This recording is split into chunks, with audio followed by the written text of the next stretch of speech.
Mutsu City in Aomori Prefecture is located on the Shimokita Peninsula, facing Mutsu Bay and the Tsugaru Strait at the northernmost end of the island of Honshu. The Sekine facility and Ominato facility of the Aomori Research and Development Center are located here. The Sekine facility was where the nuclear-powered ship Mutsu was inspected and, after completing its experimental voyage, returned to port. Today, the nuclear reactor facility of the ship is being decommissioned here. The Ominato facility was the port where the Mutsu was brought into after its hull was completed. This was the start of the facility. At present, the facility is conducting ultra-trace element analysis and developing analysis technology for environmental samples and other materials. The nuclear-powered ship Mutsu was launched in June 1969 and attained criticality for the first time in August 1974. Due to a subsequent radiation leak, there was a major delay in the experiment and operation schedule, but various experiments were conducted until January 1992 and a large amount of data was obtained. Director Yabuuchi was a crew member on the Mutsu. He spoke to us about his experience.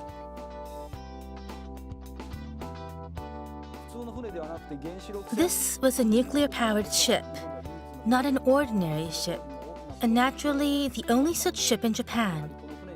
At the time, this was a major project, so I felt tremendous satisfaction when I was able to board the ship for the first time.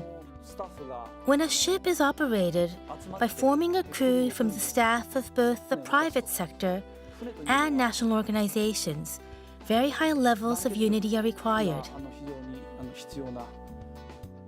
In that sense, we brought the experimental voyage to a successful conclusion while maintaining a high level of unity.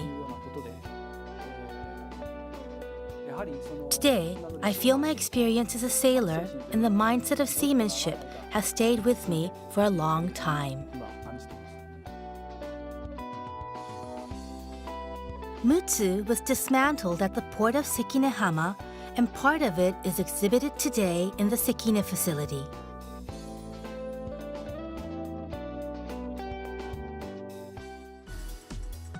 The exhibit is located here in the Mutsu Science Museum.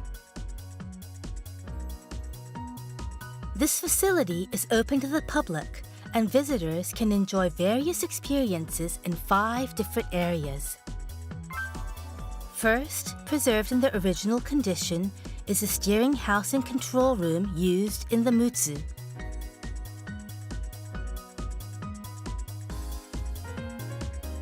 By operating this panel, it is possible to view the ship's logbook.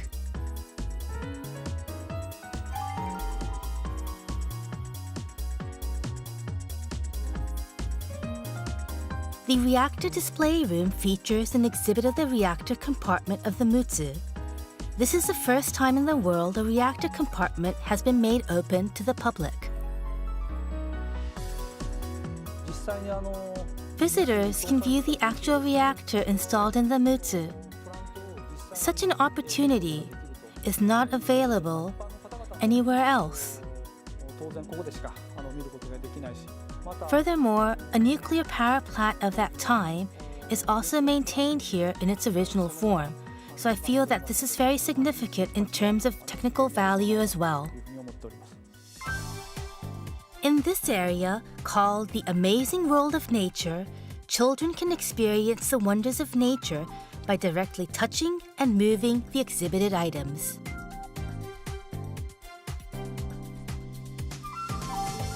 On the second floor, there is an exhibition corner with games and other items which parents and children can enjoy together. The community of Mutsu City has highly valued the Mutsu Science Museum and regards it as an asset to the city. I hope to respond to their expectations and will be making improvements in the operation of the Science Museum to increase the number of visitors.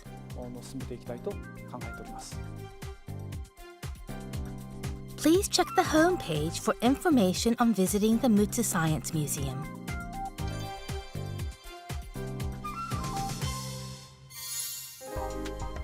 The port where the Mutsu was brought in for the first time is located at the Ominato facility.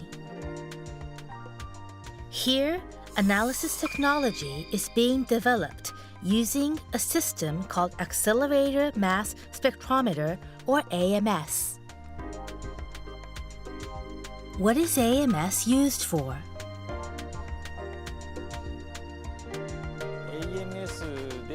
The most famous use of AMS is for the dating of archaeological materials. Using our equipment, measurements are also being carried out for research on carbon in the atmosphere and the matter cycle of iodine.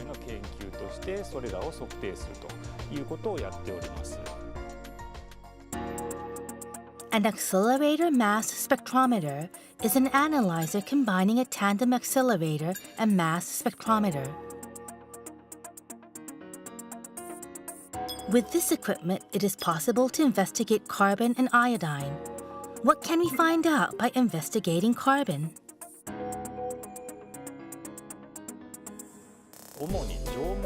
We primarily look at materials from the Jomon period, specifically carbon attached to earthenware and other artifacts from Jomon archaeological sites.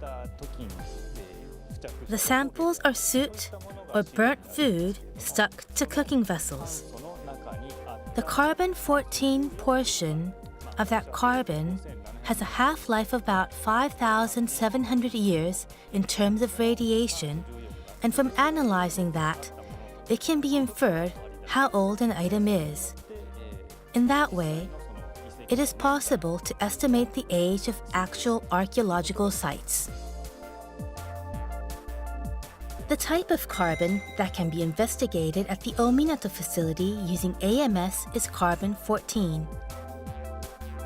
The half-life of carbon-14 radiation is 5,730 years. Therefore, if the amount of radiation has fallen to half, that means the material was made 5,730 years ago.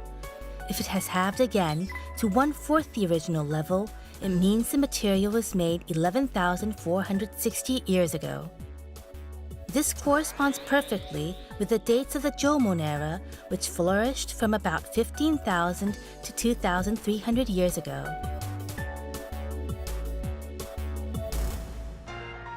AMS was also used to investigate the surrounding environment after the accident at the Fukushima Daiichi nuclear power plant.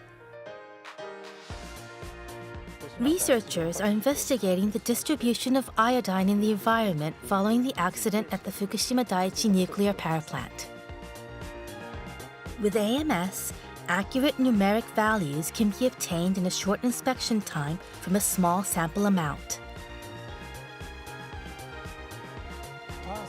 Since carbon-14 is a radioactive nuclide, it can also be measured by measuring radiation.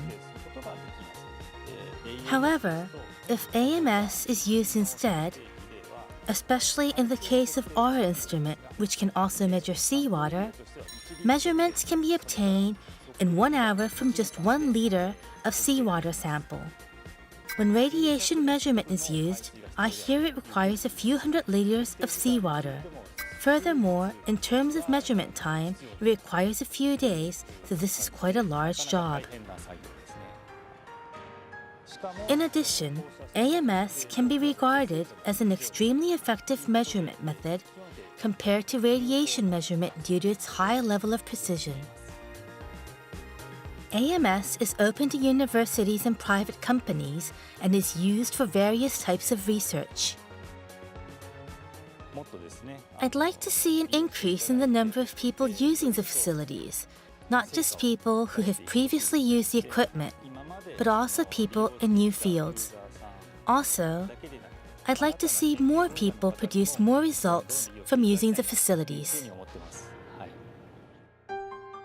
Finally, Director Yabuuchi talked to us about the future of the Aomori Research and Development Center. The Aomori Research and Development Center is a central facility of the JAEA in Aomori, and, as you are most likely aware, the Shimokita Peninsula has various facilities relating to nuclear energy. Taking that into account, we will maintain these facilities while always putting safety first and developing a further reliable relationship with the local people.